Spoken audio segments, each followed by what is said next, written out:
Shalom papa. Oui, shalom. Papa ngai naza na trône ya trône wana pena na kati.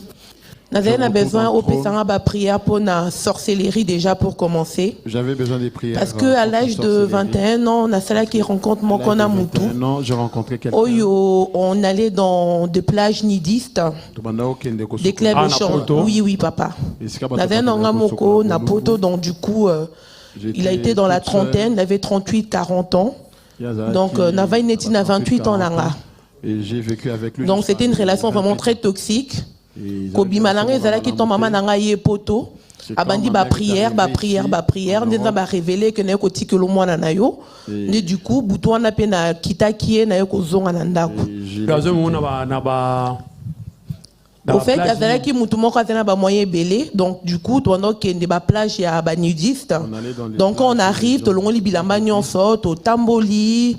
Et puis, pendant qu'il y a des soirées IP na Paris, bon, on a l'appartement vide. Mais sur le côté na kati, il y a ba mam, ba sona, ba jacuzzi.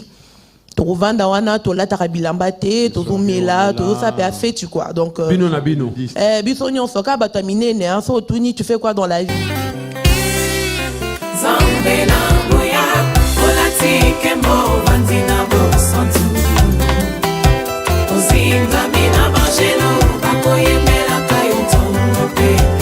Moto bandiam DGDTV mafuta sike zalinga webino mère Dorcas la grande dame kaka ndenge to misala ngo pesa bino basango po pesa conseil nzambe apambolela ngai bino bandeko lelo toye lisusu na analyse ya mateya ou pardon ya témoignage s'il faut dire par rapport à la réalité où s'est passé dans la vie à Batou. C'est important d'en parler. Pourquoi? Simplement parce qu'il y a des gens qui souffrent en silence. Comme je l'ai toujours dit, pardon, j'ai toujours l'habitude de dire, ne souffrent pas en silence. Ils ont un problème moko oyo. Ils ont nécessité le beau kwanzambe yaya mama le bas kokanga monokote. Et nzambaza capable. Nzambaza nzambe. Ndeko oyo bandeko na ngai ndeko mwasi oyo abala mobali ya ndoki abala mobali occultiste parce que ndoki occultiste na lingala to benge ndoki na lingala c'est comme ça ndoki pour bakanisa so balobi ndoki ezaka ndoki oyo biso local to yebi Afrique wana bapumbwaki lobi bango baleki mwana mama Jeannette non nyonso ya ndenge moko boculte pe bamelaka makila babomaka pe bato nyonso ndenge moko. Donc bango nyonso baba serviteur à Satan basala misala moko. Ya ba occulte kutu eza kutu ya grave makasi koleka parce que bango basala même ba maambo mususu bandoki bakosala te pour sorcellerie na babenga ngo nini na mulongo to na classe ya magie ezalaka penza ya suka l'échec ezala penza ya ngonde ya l'échec likili bandoki to mona to banga kana na Afrique bango baza balikili bango baza penza classe asuka bango nde baza ba éclaireur souvent d'habitude batindaka bango. Bref, c'est pas ça sujet lelo ezali ndeko na biso ya mwasi kande bozoyoka lopoto evanda. Donc c'est clair que c'est une personne atanga bozoka a créé entreprise to pe bâtiment na enini boîte na yemoko par rapport à musala ya construction asala yango vraiment malamu mingi ayebi yango musala ya bâtiment bozoka ndenge azo s'expliquer. Donc c'est une personne qui étudie, elle s'exprime bien koyoka kala mongongo je peux le sentir qu'elle est aussi jolie parce que ba père wana balinga basa bilungi mabete en plus elle est jeune, vous comprenez. Donc ba profiter mingi na ba étoile la boy ndeko mwasi oyo abala tata ya mutambongo bon azora mobali bano vanda na ye abala arrêté peut-être na d'autres mais babana ko vanda na ye tata na ndoki babana des fois ko bima ko kende ba vacances ou encore ba bisika misusu ezalaka na ba réunion na bango moko to pe ba lié na bango moko spécial réservé kaka pona bato balolingi wana boyoki alobeli ba nudiste bato bayebi te ou bien ba liboso oyo ka mo wana nudiste kando zoyoka na kombo wana tozomona nudité. donc nidité mutakala bolumbu mutaxi ezala na babisika nazala na vidéo moko soki vraiment koyeba malheureusement ça fait très longtemps namona vidéo moko banidiste na Facebook natindela yango mpe moninga moko bon wana nandimi te so totia yango na YouTube ekodéranger parce que babombi baparti babombi baparti intime bomona nzoto moto mobimba me kote wana bameki kobomba yango quoi donc eza vidéo wana namona na Facebook ça fait tellement longtemps so ezaki elo moi récemment nalinga nazwa yango natiela bino po bomona de quoi il s'agit na banidiste donc quand bozoka komo nidiste tomona moni nidité do mutakala banidiste baza batum oyo en fait c'est une forme de sorcellerie mais moni mundele bakoambelira yango balatisi yango elamba moko boye bapesi bino explication moko boye bino bomonaki parce que mutu normalement akotambolaka bolumbu te boyebi yango so bamoni mutakala na balabala bakokanga yo obeli liboma bolumbu il faut ebombamaka bolumbu eza eloko ya kotika libanda te parce que la nudité est sacrée bolumbu batika yango libanda te sikoyo banidiste bazala na babisika na bango moko ya bango moko bakendaka barencontre na bango do ezaka neti exemple toloba boîte de nuit ya balele tolinga koloba mamo français te parce que YouTube akaptaka baotya des fois barestriction na baémission restaurant ya bavewe toyebi vewe non voilà mibalo balinganaka bango na bango voilà banidiste mpe bazala na balie na bango ya bango moko baplage na bango babisika na bango bakutanaka yango ndeko o mwasi azo expliquer babande kokende baendroit ya ndenge wana oyoka bake piscine ya banidiste boke kuna bolongoli bilamba nyonso bototoloto eza te kotiki mwa soutien mwa caleçon te ndenge babota yo tu restes mutaxi bolumbu ni olongoli bilamba kobanda na likolo ti na se bongo na mibali na basi bino nyonso défilé wa soko azosala nini bozo kosedeyambile munamuna kwa na ye kipe ya yo etali mutu te donc c'est comme ça en fait eza initiation mobimba parce que moi la question je m'étais posé na mituna mais toyebi ke nzoto mwasi ezala sensible yango mibali yango okotelema te ono te okotelema te parce que eza ndenge wana mais ezala ndenge wana ndenge nini mpo namona nayebi te wana nabengo eza piscine te eza onire bon tobenga ngo kaka piscine eza monene eza mpenza mai bajara bamai oyo tokenda kosukola na baafrike mais ya mindele siko na Canada certainement je crois bien na Canada oyo namonaka na Facebook bato siko bautaka na bacontre nyonso bato bauta Europe bato bazouta bamboka différent tala ebele bakendaka kuna na basi na mibali bozosukola na mai mitakala bozotambola boye dobala mibali ezokende gauche ezokende droite ezobina ezoningana ezokipe te natikeli mpe komona moto atelema te mais je me suis dit mais c'est quoi cette histoire oyo te eza ndenge wana eza bainitiation mobimba baeglise na bango mpe ezalaka toujours kaka na baétats-unis wana nasi namona mpe église moko ya banidiste kaka na Facebook babombi baparti wana na paster soki sango na bandimi bango tout bolumbu boye penza bozomona babombi juste baparti wana bazotanga soki bible soki eloko nini ya bango soki bible na bazo do bavandi ya kotelema botelemi ya kovanda bovandi botangi bosololi après esili en fait troublanga mutu quoi mokili liboma des réalités comme ça existe c'est de l'envoûtement envoûtement so omoni mutu bolumbu na ndoto surtout bolumbu pende ya mutakala likolo tina se en tout cas 80-90% ya probabilité eza ke baopesa message ke mutu wana andoki ana misala mabe c'est ça soki bato baza na deux interprétation ndoto bayebi mamu na oloba c'est ça ndoki musa misala mabe oui mingi c'est comme ça que va se présentera na bandoto ou encore boyene nzamba exposera to alakisaka bango révélera bango mutakala na ndoto ndeko mwasi se retrouver na maboko ya ndoki wana Dieu merci na circonstance moko ayo kolongwa mais lelo ndeko mwasi akomi kofréquente église po tokata na mokuse tokoyoka ye ndenge ye moko azoloba aréalize ke eza babiloko malamu te a réalisé que eza ba monde moko ya bien te, a réalisé que eloko moko esalema bakotisa eloko moko et puis bazwa pe ya motuya, parce que c'est comme ça. Place Satan aza soki oleki bisika Satan azali to oleni esani moko, en tout cas vino otika lolenge moko te, kaka ndenge Bible ezoloba mutu moko ta pusana pembeni na Nzambe vino etika lolenge moko, de même so opusani pembeni na Satana vi na yo ekotikala lolenge moko te. Détrompe-toi. Obima na mobali ya ndoki, obima na mwasi ya ndoki, ovanda ndako moko na bandoki, o bandeko na yo nini, ata soki otikala kozala ndoki te, bobima na bango mwasi na mobali, le fait kaka bozala ensemble, ta vie ekotikala bongo te. Donc tu as tout intérêt à koluka Nzambe.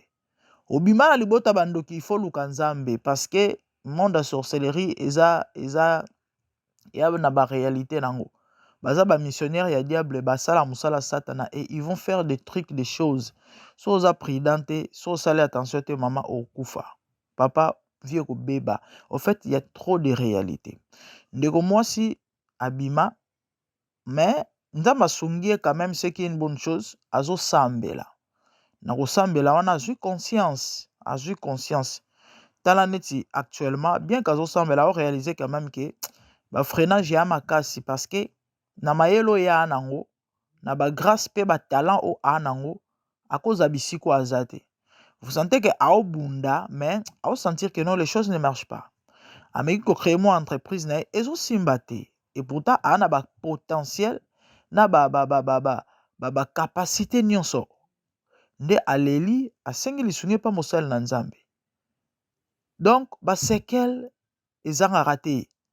Yango moni baloba délivrance ezalaka progressive. Il y a de ces choses là Nzambe akosalongolu elongwe mbala moko, mais il y a de ces choses là il faut ezwa temps. Imaginez mutu ana jeûne et prière azoli ata omela te banzoki na ko fumer cigarette. Botala niveau Satana emprisonnaka bato. Botala niveau Satana manipulaka bato. Botala niveau Satana sakanaka na ba vie ya bato. Il y a des gens comme ça. Tu es au son de ma voix. Okendaka église. Ozwa penza conscience que sans Nzambe mobulu. Mais il y a de ces choses là où osalaka. Yo mo yebi pe que non e bien te. Mais tu parviens pas à t'en passer aux oye bate okobima nango nde nene. En tout cas, ne souffre pas en silence. Tu as tout intérêt à olukelongi Nzambe. Luka mosel na Nzambe, tu sens qu'il est confiant. Au solanae, babondela pona yo, c'est très important. Parce que ko vivre ndenge wana te, ko continuer bongo te, eloko wana nde mutu eko kangela yo porta lola tope ekozala obstacle par rapport ya mapamboli o Nzamba peut-être ko luka sa na vie na yo. Eloko wana nde ko constituer porte d'entrée pour Satana a continuer ko sakana na vie na yo. Donc tu dois vraiment te débarrasser de ça. De commencer à leli, boki mosel na Nzamba lobi a repese ba prière. En fait, c'est comme ça. Surtout ça les vidéos ezara poto encourager batu ya ko continuer ko luka Nzambe. Et batu oyo peut-être ozana mo ba réalité moko otam sozo ke la soni ozo bomba te. Yana batu oyo ba traversa ba vivre mambo mabe ya soni makasi koleka kutu oya yo mais ba yokelango soni te. Boyoka yi tata na sala inceste na mwasi grand frère na ya bomba kita lobi C'est ça, ça fait partie de la vie. Donc, délivrance, bah, ok, la sonne était. Ndeko nanga soko bombi, so kangi moti, o bombi seko, o kufa na yango. Et c'est ce que le diable veut. Nzaba lingite o kufa na likambona motema parce que ça risque de t'amener loin de Dieu. Au passé éternité musika Nzambe. Pour l'eau, les ali fait les ali mutako saote. C'est ça, ndeko moi ça leli. Abino pasteur nana besoin de prière. Pour on a besoin de changement. Dans la chose on a besoin de changer. Maman, papa, okoyoka sonete. Ezali kambango ezanini oloba. Kokanga motema te ko bomba likambo wana te. Tu dois parler. Sinon te mobulu. Bandeko c'était ça. Ya mokyo tozaki nango. Moi lilendi si tozaki nango. Par rapport à la réalité où c'est passé dans la vie à bateau. Yana bato bele bazo nyoko ma bandeko nanga na ba makambo. Yana bato bele bazo nyoko ma na makambo aboye. Yango ezalaka na yote. Ezala yote, ezala problème oyo ezoko ko oyo ozobokola te kati na yo babokolaka nzoko na ndako te. Babokolaka nzoko na ndako te na si boyoka adage wana. Ntango wa mokie ana mwana nzoko peut-être akwa occuper mon chambre moko boye. Mais plus azolia azokola ndako ekobukana, c'est comme ça. Babokolaka mabe te. Tu es au son de ma voix et ane eloko moko e préoccupaka yo. Tu le sais, tu le sens, donc tu es conscient que eloko yo eza malamu te. Voilà babilo mo salaka. Tu es au son de ma voix, tu sens que c'est à toi que je parle. Voilà babilo mo salaka na kati ya ndako na yo. Mutu amona kote mutu azalaka te nzambe amonaka. Ba esprit pe monaka. Parce que les gens croient que son osa eloko mutu azate Satan azomona yo. Est-ce que oyebaka? Nzambe pa omona yo. Ba esprit pe za témoin. Bazomona yo. Donc tu dois vraiment t'en débarrasser. Pourquoi? Parce que il constitue obstacle monene liboso na yo po pambwama, po bonga, po mata, po bika, po kangwama, même soko kufi. Eloko wana ekolanda yo ekango na kingo. Donc yango tia tout intérêt ya osolo la. Elo yango eza nini mama? Elo yango eza nini papa? Obima na mobali bato? Obima to pe obima na proche parente. Po tolobaki relation incestueuse, cousin cousine, oncle ndeko. Mutu moko yebi ke no boko bima te parce que eza le sumo. Osala ani na chambre to pe na ndako na yo. Osala ba masturbation. Et comment accro sans yango mobulu, tu as besoin de la délivrance. Ouais, parce que ça ouvre des portes. Et bien dans la possession, et y a un molimo sécheresse, et bien dans la mariage spirituel. Et là on y ozo bomba na motema yaya. Et là on y ozo nyoko, là on y ozo tungiso. Na sepela ande au moins mon bom so benga bi ma pasteur. Na zo ba visitation indésirable et je déteste ça. Oui. Ça dérange. Abi nazara de fo oka na sambeli pe. Mena butu. Oka mobile mo ya matelio. Ola muka boye. Omona ba semence, ba biloko na batu belé ba vivre ngo. Si au son de ma voix, omona ba visitation no, oza mo so mobile. Il faut luka délivrance. Il faut luka délivrance parce que eko kangelo vi na niveau moko wana ngo idete. Ba mari de nuit, close this door for me please. Ba femme de nuit, ba mari spirituel, et même instabilité, et même sécheresse, et même problème, et même maladie pour votre information. Il y a des maladies qui sont babelaka. Il y a des biloko qui sont spirituels. Mais bale na basa butu batu bayelaye. Oh sida me yakindoki. Cancer yakindoki. Biloko wana eza vrai. Botu na ba passer bana ba domaine de délivrance ba ko expliquer bino makambo, c'est trop matata. Yango ne souffre pas en silence. Na yebite c'est quoi ton problème? Il faut les nzambe, il faut luka nzambe, il faut bonde la nzambe. Sinon te e okangayo. Ouais, e kangayo. Nzambe alingi yo et ana poussa bonheur na yo. Ne crois pas que oza la moindre. Et ana bato mususu pasi soki eleki. Osambela mona netika ke ngoni nzambe alinganga penza te. Nga on dirait nzambe alinganga te. Nga on dirait problème nanga te. Non, tu n'es pas un cas spécial. Dieu aime tout le monde. Yesu akufa pona mutu nyonso. Yesu ana besoin ya bonheur ya mutu tout sauf personne. C'est à toi, Yaroken de Verrier. Nzambe balukake. La Bible dit c'est un Dieu qui se cache. C'est à toi de le chercher. Continue ko sambela. Continue ko kota ba prière en ligne ndengo kotaka. Armée de minuit, armée de midi, kotaka. Toana ba témoignage biso ba misuso ya ba prière ba butu, ba prière ba nini. Kotaka. Et likambo mon ezo persister. Trouve-toi un homme de Dieu. Tu peux prier. Parce que ça va te souba bangara. Les kamnano obimate. Bondela, loba nzambe. Je vais me débarrasser de cette histoire. Neti ngamona okoka tona ba prière na mo ezo simbate. Orienter nga mosel nzambe nini nzamba bondela ponanga. Nzamba otali swata na ndoto. Akoyebi sotala. omoni pe mutu na ndoto biso benga songolo.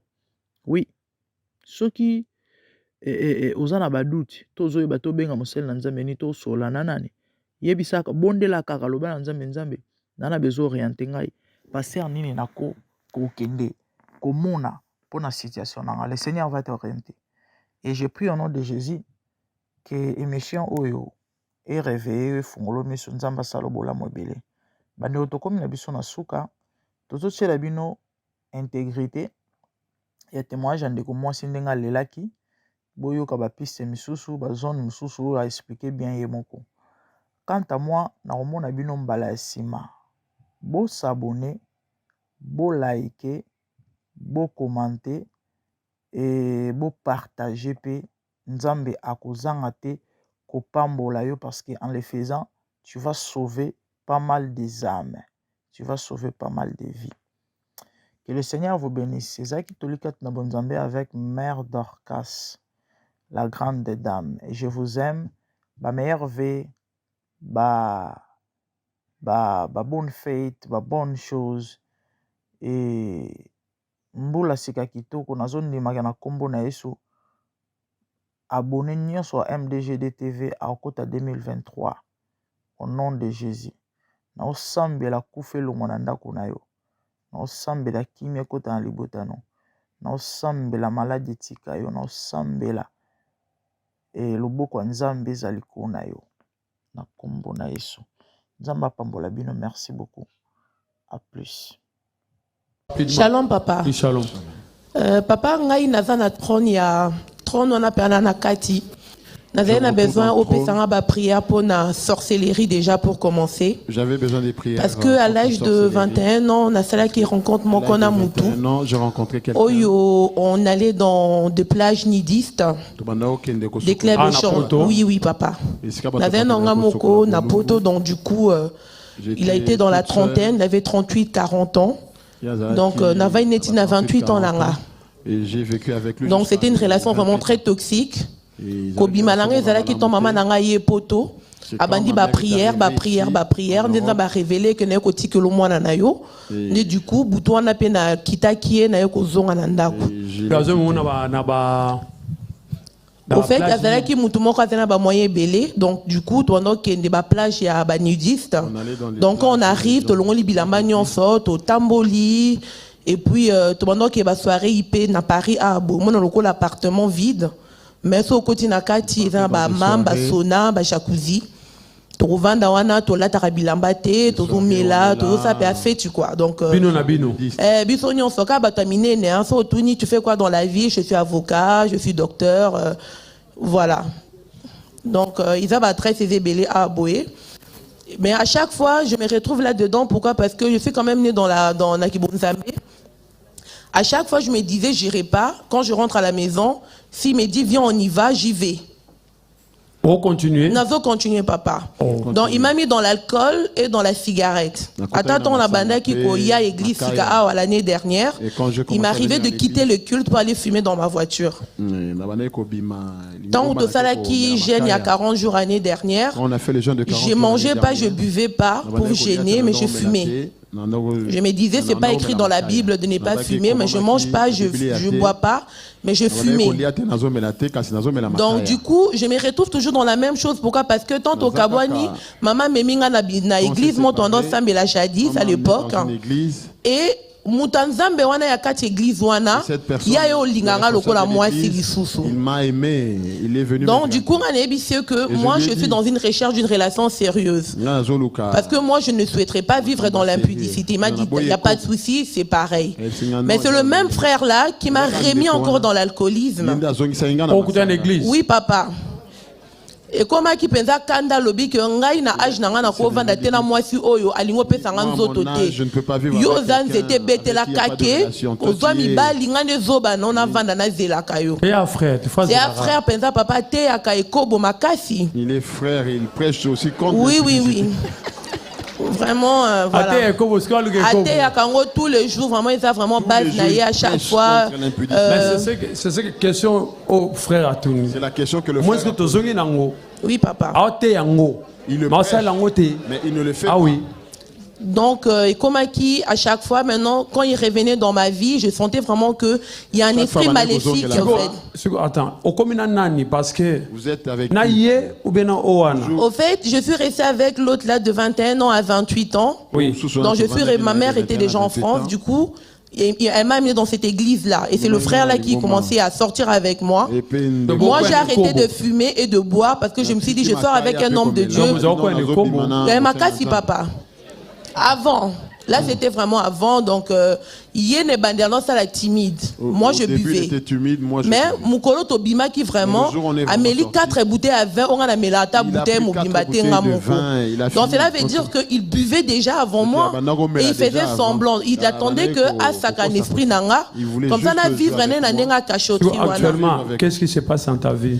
Papa, actuellement, c'est comme la dame, je la rejoins. Moi, je suis chef d'entreprise dans le bâtiment. Dans la salle à bâtiment qui toque ma casse. Mais j'ai créé ma boîte qui n'avance pas.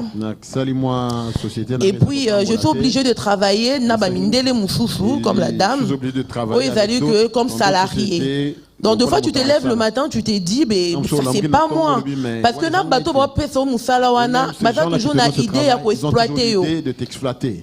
C'est comme mon dernier, mon ex-compagnon, celui qu'on est resté 8 ans, je crois. Il est à Zalakina System, c'est celui qui m'a appris un peu à travers. Après, j'ai fait des études aussi. Bon, c'est-à-dire, tout ce que tu racontes, est-ce que change mes arts? Est-ce qu'il y a un changement? En tout cas, depuis Nakoti, vraiment la prière, même mon accoutrement a vraiment changé. Parce qu'avant, j'étais vraiment exhibitionniste. J'adorais vraiment tout ce qui est... voilà. Oui, papa. Dans la minute où j'ai arrêté complètement de boire. J'ai arrêté complètement de fumer. Et puis je ne suis pas en manque. J'ai déménagé, j'ai trouvé plus grand. Dans la commune, moi, stabilité, mon robot. Mais en moi, je sais que je peux faire plus que ça. Ouais. Voilà. D'accord. Donc du coup, papa, on a préféré le banami sur Batunion parce qu'il y a des gens qui nous voient toujours comme ça. Il y a la transformation de Dieu. Maintenant, la ligne vraiment la prière. Papa, on a compté 3 jours. Voilà, on peut ça. On a picolé vraiment la vie dans la vie. Merci, papa. Merci. Colonie, papa. Merci, papa. Je vous donne des prières demain. On peut se série à prière. Il faut ça. Une série de prières à faire.